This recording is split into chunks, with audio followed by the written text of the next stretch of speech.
Have you ever stood in the center of a crowded room, surrounded by the hum of laughter and the clinking of glasses, and felt an inexplicable crushing weight, not of sadness, but of a desperate primal need to simply be somewhere else?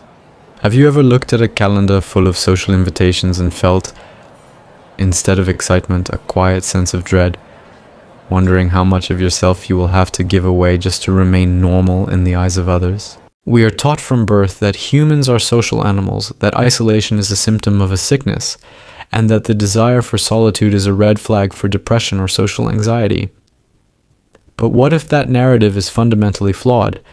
What if your need to retreat isn't a sign that you are broken, but a signal that your brain is functioning at a level of depth that the rest of the world is too noisy to understand? Consider Elias. Elias is 34, a successful landscape architect whose work is defined by a meticulous understanding of space, light, and the way a single tree can anchor an entire horizon. To his colleagues, Elias is a mystery, a man who is polite, articulate, and deeply competent, yet who consistently declines the Friday night drinks and the weekend get-togethers. They whisper about him in the break room, wondering if he's lonely, if he's mourning a hidden heartbreak, or if he simply doesn't like them. But for Elias, the truth is far less dramatic and far more profound. Imagine him now, standing at the edge of a high-ceilinged gallery for a firm, wide celebration. The air is thick with the scent of expensive perfume and the sharp, acidic tang of champagne. The lighting is intentionally dim, but to Elias, the flickering candles and the reflection of city lights against the floor-to-ceiling windows feel like a strobe light against his retinas. Every conversation is a layer of static. He can hear the bass of the music vibrating in his molars, and he can feel the heat of 30 bodies pressing into his personal space. He is performing. He is nodding at the right intervals, offering the expected smiles, and navigating the treacherous waters of small talk with a practiced grace that masks a growing internal exhaustion. Inside, Elias is counting. He isn't counting the minutes until he can leave. He is counting the fragments of his own focus that are being chipped away by the sheer volume of external stimuli. He feels like a vessel that is being slowly emptied.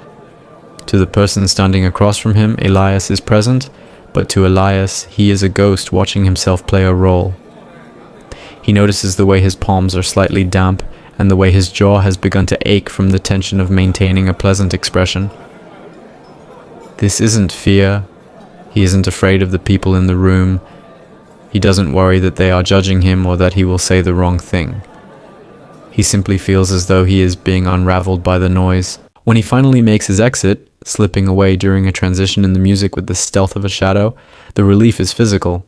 As the heavy glass doors of the gallery close behind him, the sudden drop in decibels feels like a cool cloth pressed against a fevered forehead.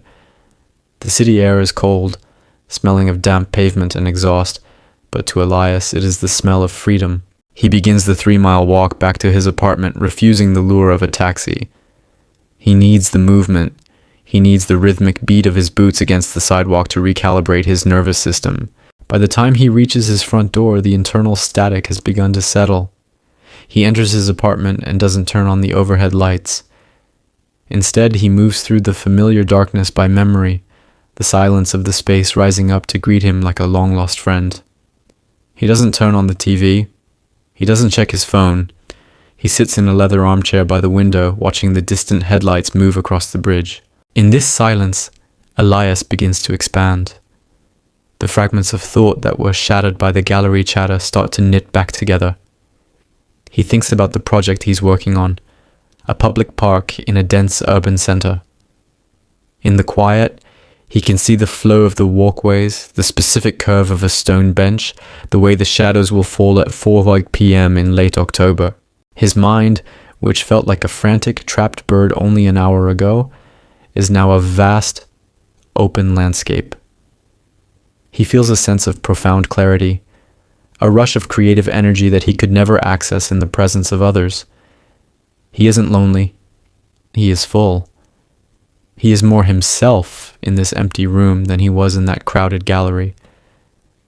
He experiences a sensory richness in the silence, the subtle texture of the chair's leather, the low hum of the refrigerator, the weight of his own breath. This is his sanctuary.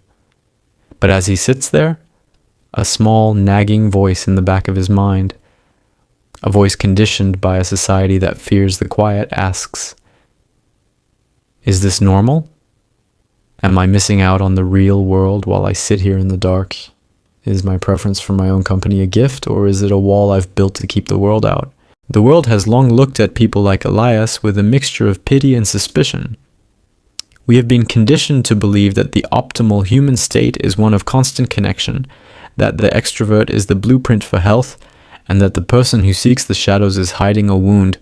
For decades, the psychological community didn't have a nuanced word for this. You were either an introvert, which was seen as a mild personality quirk, or you were antisocial, which carried the heavy weight of pathology. But in 2016, a tectonic shift occurred in our understanding of human sociality. A team of researchers at the University of Buffalo decided to stop looking at solitude through the lens of deficit and started looking at it through the lens of preference. They identified a third category that had been hidden in plain sight, unsociability. It is a term that sounds harsh at first, but in the world of neuroscience and psychology, it represents a revolutionary distinction. Unsociability is not the same as being antisocial, which involves a lack of empathy or a desire to harm social structures. It is not the same as being avoidant, which is rooted in a paralyzing fear of rejection. Unsociability is the calm, conscious, and confident preference for being alone. It is the state of a person who is perfectly capable of navigating a social world, who has the skills to connect and the capacity for empathy, but who simply finds more value, more energy, and more peace in their own company. When the researchers looked at these unsociable individuals, they expected to find the usual markers of maladjustment. Instead, they found something startling. These people weren't just okay, they were thriving. They showed high levels of creativity, strong self-awareness, and a remarkable degree of emotional stability. They weren't running away from the world because they couldn't handle it. They were stepping back because they were busy building something within themselves. This discovery challenges everything we thought we knew about the loner. It suggests that for a significant portion of the population, solitude isn't a retreat. It's a performance-enhancing state. To understand why this happens, we have to look beneath the surface, into the very wiring of the human brain. We have to talk about the dopamine system, the brain's internal reward center. For the extrovert, social interaction acts like a high-octane fuel. A crowded party, a lively debate, or a bustling office triggers a massive release of dopamine. They feel energized by the noise, they crave the buzz. But for the person who thrives in solitude, their dopamine system is configured with a much higher level of sensitivity. Think of it as a difference in sensory thresholds. If the extrovert's dopamine system is like a vast empty stadium that requires a roaring crowd to feel full, the unsociable person's system is like a delicate high-end recording studio. In that studio, even a whisper is amplified. One flake of red pepper provides all the heat they need. When a person with high dopamine sensitivity enters a high stimulation environment, their system doesn't just fill up, it overflows. They reach their optimal level of stimulation almost instantly. Past that point, more interaction doesn't lead to more pleasure. It leads to cognitive static and physical exhaustion. This is why someone like Elias can enjoy a conversation for 20 minutes but feel the need to leave after an hour. It's not that he has lost interest in the person he's talking to, it's that his biological bucket is full. To stay longer is to court a sensory hangover. But what happens when these people return to their solitude is where the real magic occurs. While the extrovert might feel a slump when the noise stops, the person who enjoys being alone experiences a surge in activity in the prefrontal cortex, the seat of complex thought, personality expression, and decision-making. In the quiet, their brain isn't resting, it's accelerating. They are engaging in what psychologists call autobiographical planning and deep encoding. They are taking the raw data of their lives, the things they've seen, the emotions they've felt, the problems they've encountered, and they are weaving them into a coherent narrative. They are building a world inside their heads that is often far more complex and vivid than the one outside. This is why some of the greatest breakthroughs in human history have come not from committees or brainstorming sessions, but from the lonely desk, the solo walk, and the silent room. If this resonates, subscribe. There's more clarity ahead. Have you ever noticed that your best ideas, the ones that feel like a lightning strike of clarity, never seem to come when you're actually trying to think? They don't arrive in the middle of a meeting or while you're scrolling through a feed. They arrive when you're in the shower, or when you're driving alone on a long stretch of highway, or when you're staring out the window at 3 a.m. This isn't a coincidence. It is the result of the brain entering the default mode network, BROS DMN. The DMN is a series of interconnected brain regions that become active when we are not focused on the outside world. For the person who embraces solitude, the DMN is a playground. When you remove the tax of social interaction, the need to monitor your facial expressions, to process someone else's tone of voice, to formulate a response, your brain reallocates that energy toward internal processing. You start to see patterns where others see chaos. You begin to connect ideas that seemed unrelated. This is the biological basis for the superpower of the loner. It is a state of high-level cognitive integration that is almost impossible to achieve in a crowd. But we must also address the shadow side of this trait. There is a fine line between choosing solitude and being trapped by it. The distinction lies in the concept of vantage sensitivity. This is a neurobiological framework which suggests that certain individuals are more sensitive to their environment, both for better and for worse. A person with high vantage sensitivity will flourish in a supportive, quiet environment, reaching heights of creativity and insight that others can't touch. However, if that same person uses solitude not as a garden to grow in, but as a bunker to hide in, the results can be devastating. The question you must ask yourself is one of directionality. Are you moving toward yourself, or are you moving away from the world? Healthy solitude, as described by Abraham Maslow, is a state of abundance. It is the feeling of being so comfortable with your own mind that you don't need the constant mirroring of others to know that you exist. You are a whole person, a complete set of Lego bricks, as the source mentioned, rather than a fragment looking for a match. But if your solitude is built on the foundation of safer or less painful, you may be dealing with a form of self-protection that, while understandable, limits your growth. Consider the concept of mirror neurons. These are specialized brain cells that fire both when we perform an action and when we observe someone else performing that same action. They are the bedrock of empathy and social learning. For the person who prefers solitude, these neurons can sometimes be hyper-reactive. They don't just see someone's pain or excitement, they absorb it. Being in a crowd isn't just noisy for them, it's an emotional tidal wave. They are constantly mirroring everyone around them, which leads to a state of emotional fatigue. Retreating into solitude is a way to reset these neurons, to find where they end and others begin. This is why the unsociable person often has deeper, more meaningful relationships than the social butterfly. Because they aren't constantly seeking connection to fill a void. When they do choose to connect, it is with intention. They don't do shallow.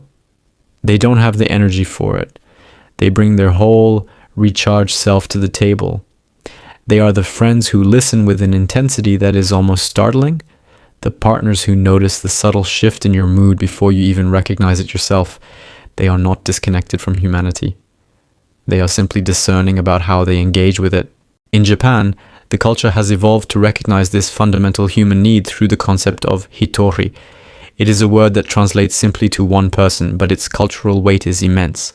Unlike in the West, where eating alone is often seen as a mark of social failure, Japan has pioneered the solo revolution. From Ichiran ramen booths, where you eat in a private cubicle to focus entirely on the flavor of the noodles, to solo karaoke boxes, hitokara. The society acknowledges that the self needs a place to exist without the other. They have understood a truth that we are only beginning to rediscover, that the quality of our social lives is inextricably linked to the quality of our private lives. Think back to Elias in his dark apartment.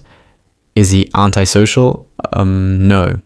He is an architect, and he is currently building the most important structure of all, a coherent, stable, and creative internal world. He is practicing the art of being a whole set. When he goes back to work on Monday, he will be more present, more innovative, and more empathetic because he allowed himself the grace of the shadows. He has realized that his silence isn't a wall, it's a reservoir. To understand why the world feels so different to someone who thrives in solitude, we have to look at a phenomenon known as low latent inhibition. Most people have a brain that is expertly tuned to filter out irrelevant information. When an average person walks into a cafe, their brain automatically categorizes the hum of the refrigerator, the pattern of the wallpaper, and the distant conversation of a stranger as background noise. It discards these details so the conscious mind can focus on the task at hand, ordering a coffee or talking to a friend. But for those who lean toward unsociability, the filter is much more porous. This is low latent inhibition, the inability to instinctively categorize familiar stimuli as irrelevant. To a person with this trait, the world doesn't come in edited snippets, it comes in high-definition, uncompressed waves. The texture of the napkin, the specific rhythm of the barista's movements, and the flickering of a slightly faulty light bulb are all processed with the same intensity as the main conversation. On the surface, this sounds like a recipe for a sensory breakdown, and for many it can be. But when low-latent inhibition is paired with a high intelligence or a creative spark, it becomes the foundation of genius. Because these individuals cannot filter out the extra data, their brains are forced to find a place for it. They see connections between the hum of the fridge and the rhythm of a poem. They see the geometry in the wallpaper and apply it to a coding problem. This is why the world feels so loud to the unsociable person. It's not just the decibel level, it's the sheer volume of data they are absorbing. Solitude, therefore, isn't just a preference. It is a biological necessity for data processing. When they are alone, they can finally stop sorting the world and start building with the pieces they've collected. It is the difference between being a spectator in a theater and being the architect of the building itself. Have you ever felt that you notice things others seem to miss? The shift in a friend's tone, the specific way the light hits a wall, and wondered why it weighs so heavily on you? This leads us to a second, often overlooked pillar of the solitary mind, the concept of cognitive load. Every social interaction, no matter how pleasant, requires an immense amount of background processing. You are constantly monitoring your own posture, decoding the nonverbal cues of others, and calculating the social cost of your words. For the person who finds restoration in solitude, this cognitive load is significantly higher because of their heightened sensitivity. They aren't just talking, they are navigating a complex, multidimensional map of human emotion and intent. By the time the average socialite is just getting started, the solitary person has already processed more data than a supercomputer. They aren't tired in the traditional sense, they are cognitively overdrawn. This is why the Irish goodbye or the cancellation of plans isn't an act of rudeness, it's an act of survival. It is the brain's way of saying the hard drive is full and needs time to defragment. Consider the history of human progress through this lens. We often lionize the great men and women of history as being larger-than-life figures who commanded rooms and led through sheer charisma. But when you look at the journals and letters of the people who actually shifted the needle of human understanding, a different pattern emerges. They were, almost without exception, obsessed with their own solitude. Nikola Tesla, perhaps one of the most brilliant minds to ever live, was notoriously solitary. He claimed that originality thrives in seclusion free of outside influences beating upon us to cripple the creative mind. Tesla wasn't antisocial. He was protective of his cognitive frequency. He understood that the presence of others acted as interference to the delicate signals he was trying to pull from the ether of his imagination. He didn't want to be alone because he hated people. He wanted to be alone because he loved the ideas that only visited him in the quiet. This solitude of genius isn't limited to inventors and physicists. It is the lifeblood of the writer, the artist, and the philosopher. Virginia Woolf's insistence on a room of one's own wasn't just a political statement about gender. It was a psychological statement about the nature of the deep work required for art. She knew that the interruptions of domestic life and social obligation were not just annoyances, they were the enemies of the creative flow. When you are interrupted, it takes an average of 23 minutes to return to the same level of deep focus you had before the distraction. For someone who thrives in solitude, an interruption doesn't just pause the work, it shatters the glass. This is why the person who prefers to be alone can often seem prickly or defensive about their time. They are protecting a fragile mental state that takes hours of silence to achieve. If this resonates, subscribe. There's more clarity ahead. But what about the emotional cost? Society tells us that the loner is a person who is missing out on the richness of life. We are told that happiness is only real when shared, but this ignores the profound happiness that can be found in self-communion. There is a specific kind of joy that comes from the aha moment found in total silence, a quiet humming satisfaction that no party could ever replicate. This is where we must distinguish between the scarcity loneliness and the abundant solitude. Scarcity loneliness is the feeling that you are alone, because no one wants you. It is a hollow, aching sensation in the chest. Abundant solitude, however, is the feeling that you are alone because you have everything you need within yourself. It is a feeling of being full. This abundance mindset is actually what makes the solitary person a superior partner and friend. Research from Dr. Bella DePaulo has shown that people who are single at heart, those who genuinely prefer their own company, often have more robust and diverse social networks than those who are married. This sounds paradoxical, but it makes perfect sense, because they don't rely on one person to be their everything. They are free to cultivate deep, specific connections with a wide range of people. They don't cling to others out of a fear of being alone. They choose to spend time with others out of a genuine desire for connection. When an unsociable person chooses to spend their evening with you, it is the highest compliment they can pay. They are literally giving you their most precious resource, their peace. They have weighed the value of their silence against the value of your presence, and they have chosen you. Do you find that your friendships are few, but so deep they feel almost ancestral? Do you find that you would rather have one 4-hour conversation once a month than 100 5-minute check-ins? This is the hallmark of the solitary mind. They are not interested in the social economy of likes, follows, and superficial status. They are interested in the soul economy. They want to know what makes you afraid, what makes you weep, and what you think about when you can't sleep. And they can only offer that level of depth because they have spent so much time exploring those same terrains within themselves. You cannot take someone to a place you haven't been, and the person who thrives in solitude has traveled further into the human psyche than most would dare to go. However, the path of the solitary person in a hyper-connected world is fraught with a unique kind of tension. We live in an era of the extrovert ideal, a term coined by Susan Cain to describe the cultural belief that the ideal self is gregarious, alpha, and comfortable in the spotlight. From open-plan offices to the always-on nature of social media, our modern world is designed to systematically dismantle solitude. This creates a state of chronic social fatigue for the unsociable. Think about the open-plan office, a place where there are no walls, where every conversation is public, and where collaboration is the buzzword of the day. For a person with low latent inhibition and a sensitive dopamine system, an open-plan office is a torture chamber. It is a place where they are never allowed to enter the default mode network, where their brain is constantly being yanked back to the surface by the sound of a stapler or the movement of a coworker in their peripheral vision. The result is a generation of brilliant people who feel burned out, not because the work is too hard, but because the environment is too loud. They begin to internalize the idea that they are slow or unproductive because they can't perform in the chaos. But the truth is that they are simply different engines. A Ferrari is a masterpiece of engineering, but it will perform poorly on a muddy off-road track. It needs a specific environment to reach its top speed. The solitary person is that Ferrari.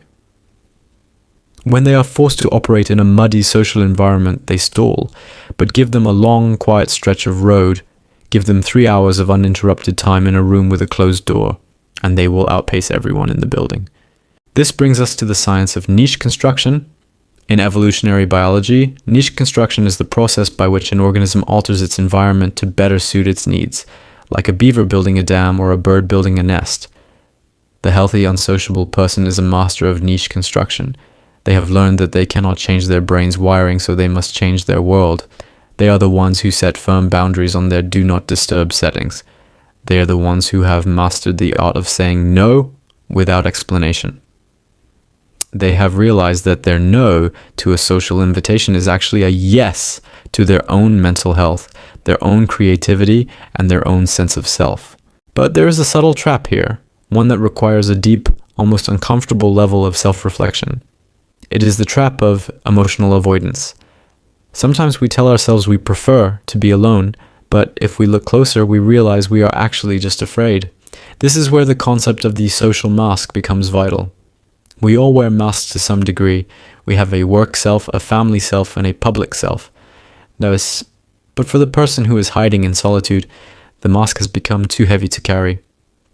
They find social interaction exhausting, not because of their brain chemistry, but because they are terrified that if they drop the mask, they will be seen as not enough. Have you ever felt that being around people is exhausting because you are constantly managing their perception of you? Do you retreat because it's the only place where you don't have to be on? If the answer is yes, then your solitude might be a shield rather than a sanctuary. The hallmark of healthy unsociability is that the person feels just as themselves in a group as they do alone. They simply prefer the alone time. They don't feel the need to perform. They can sit in a room with others and be quiet, comfortable in their own skin. If your solitude is a place where you go to hide from the judgment of others, then the work isn't about embracing being a loner. It's about healing the shame that makes you feel you have to hide in the first place. This is the distinction that can change your life. Healthy solitude is a choice made from a place of power. It is saying, I have the capacity to be with you, but I find more value in being with me. Unhealthy solitude is a reaction made from a place of fear. It is saying, I cannot be with you because it is too dangerous. One leads to the growth of the soul, the other leads to its stagnation. To find out which one you are practicing, you have to look at how you feel when you are forced to be social. If you feel a mild sense of, I'd rather be at home with my book, that's preference. If you feel a spike of cortisol, a tightness in your chest, and a desperate need to find the nearest exit, that's a defense mechanism. Both are valid, but they require different paths. Let's look at the mirror neurons again, but through a different lens. The lens of emotional contagion. Because the solitary mind is often more open to its environment, it is highly susceptible to the moods of others. If they are in a room with a person who is anxious, they become anxious. If they are with someone who is angry, they feel that anger vibrating in their own bones. This is why many loners are actually empaths who have simply hit their limit. They have spent years being the emotional sponge for everyone around them, and they have finally realized that the only way to stay clean is to step away from the mess. Their solitude is a form of emotional hygiene. It is a way to wash off the projections, the expectations, and the heavy energy of a world that doesn't know how to sit with its own pain. This is where the superpower of the solitary person becomes a service to the world. Because they spend so much time alone, they become experts in emotional regulation. They don't need a crowd to help them process their feelings. They don't need a venting session to deal with their stress. They go into the quiet, they look their demons in the eye, and they do the work. This makes them a non-anxious presence in a world that is increasingly frantic. When everyone else is panicking, the person who is comfortable in solitude is often the calmest person in the room. Why? Because they've already faced the silence. They've already dealt with the void. There is nothing the world can throw at them that is more intimidating than the depths of their own mind. We must also talk about the long-form thinking that solitude enables. In our current digital landscape, we are being trained for snippet thinking. We consume information in 15-second clips, 300-character posts, and rapid-fire headlines. This high-frequency lifestyle is the literal opposite of the environment the solitary brain needs to thrive. Snippet thinking keeps us in the external attention mode, preventing us from ever dipping into the internal reflection mode. For the solitary person, this is a form of spiritual starvation. They need long-form everything, long books, long walks, long periods of silence. They need to follow a thought for miles before they reach the end of it. Think about the way you consume information. Do you find that you feel a strange physical sense of itchiness when you've been on your phone for too long? Does the constant pitter-patter of notifications feel like 1,000 tiny needles against your skin? This is your brain's way of telling you that you are starving for depth. The solitary person is the canary in the coal mine for our modern age. They are the first to feel the toxic effects of a shallow culture. By reclaiming their solitude, they are not just fixing themselves, they are providing a blueprint for how we can all remain human in a world that wants to turn us into algorithms. And yet there is a certain social intelligence in the act of being alone that is rarely discussed. It is the intelligence of perspective taking. When you are constantly in the thick of social life, you lose your perspective. You become the fish who doesn't know it's in water. You take on the opinions of your group, you adopt the fashions of your peers, and you lose the ability to see the world as it actually is. But the person who stands on the periphery, the unsociable observer, sees the water, they see the currents, they see the predators, and they see the distant shore. They have a bird's eye view of humanity. This is why the best social critics, the best comedians, and the best novelists are often those who stand slightly apart.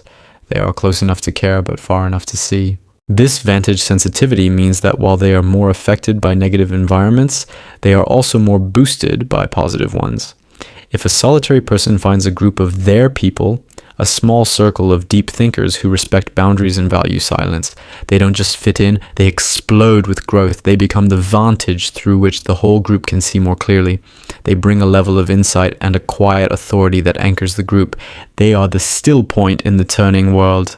So, where does this leave you?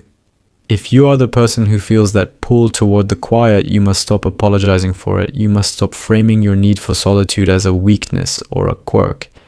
It is a fundamental part of your biological and psychological architecture. It is the foundation of your creativity, the source of your empathy, and the wellspring of your strength. You are not broken. You are not antisocial. You are simply a person who knows that the most interesting conversation you will ever have is the one you are having with yourself. Consider the echo chambers of the modern world. We are told that we need to be part of a community, a tribe, a squad. But the problem with tribes is that they eventually demand conformity. They demand that you think like them, talk like them, and value what they value. Solitude is the only deprogramming tool we have. It is the only place where you can strip away the layers of should and must that society has draped over you. In the silence, you find the I am. And once you find the I am, you become dangerous. Not because you are a threat to others, but because you are no longer manageable. You cannot be sold things you don't need. You cannot be convinced of lies you know aren't true. You cannot be manipulated by the fear of being left out because you have already realized that being in with yourself is the only membership that matters. As we move forward, we must learn to treat our solitude as a sacred resource. We must learn to protect it with the same ferocity that we protect our physical health. We must learn to look at a Saturday night alone not as a failure of social life, but as a success of self-life. We must learn to celebrate the haitori within us, because at the end of the day, when the lights go out and the noise of the world finally fades away, you are the only person you are guaranteed to spend every second of your life with. Doesn't it make sense to become someone whose company you actually enjoy? But let us return for a moment to the sensory experience of the solitary mind. Imagine the texture of silence. To the average person, silence is the absence of sound. To the solitary person, silence has a sound of its own. It is a presence. It is the sound of your own blood moving through your veins. It is the sound of the air moving through the room. It is a rich velvet tapestry that allows your thoughts to finally rest. When you are in this state, you aren't just not talking. You are deeply listening. You are listening to the subtle movements of your own intuition. You are listening to the still, small voice that is drowned out by the roar of the world. Have you ever had a moment where, in the middle of a walk alone, you suddenly realized the solution to a problem that had been plaguing you for weeks? That wasn't luck. That was your brain finally being given the space to finish its work. That was the result of your prefrontal cortex and your default mode network finally being allowed to shake hands and collaborate. It is a cognitive union that only happens in the absence of others. This is the aha moment that the loner lives for. It is a hit of endogenous dopamine, the dopamine that comes from within rather than from external validation. It is a cleaner high. It doesn't leave you with a crash. It leaves you with a sense of solidarity with self. This is why the solitary person can often seem self-sufficient to a degree that others find intimidating. They have found a way to self-soothe and self-stimulate that doesn't require the permission of the world. They are the ultimate microeconomy. They produce their own ideas, they process their own emotions, and they provide their own entertainment. This is not arrogance, as some might claim, it is autonomy. And in a world that is designed to make us dependent on external validation, autonomy is the most radical act of rebellion possible. But let us be clear, this autonomy does not mean a lack of love. In fact, it is the only way to truly love. When you don't need someone to complete you, you are finally free to see them for who they actually are. You aren't looking at them as a solution to your loneliness. You are looking at them as a fellow traveler. This creates a relationship based on freedom rather than need. It is a relationship where two whole people choose to share their lives, rather than two half people trying to fuse together. This is the secure attachment that psychologists talk about, and it is most easily achieved by people who are comfortable being alone. So the next time you feel that pull toward the shadows, the next time you feel the urge to cancel the plans and stay home, don't do it with this sense of guilt. Do it with this sense of reverence. You are going to a meeting with the most important person in your life. You are going to do the deep work of being human. You are going to recharge the battery that allows you to be kind, to be creative, and to be vibrant. When you finally decide to step back into the light, the world will still be there when you get back. The noise will still be loud. The crowd will still be frantic. But you will be different. You will be centered. You will be whole. And that, in the end, is the only superpower that actually matters.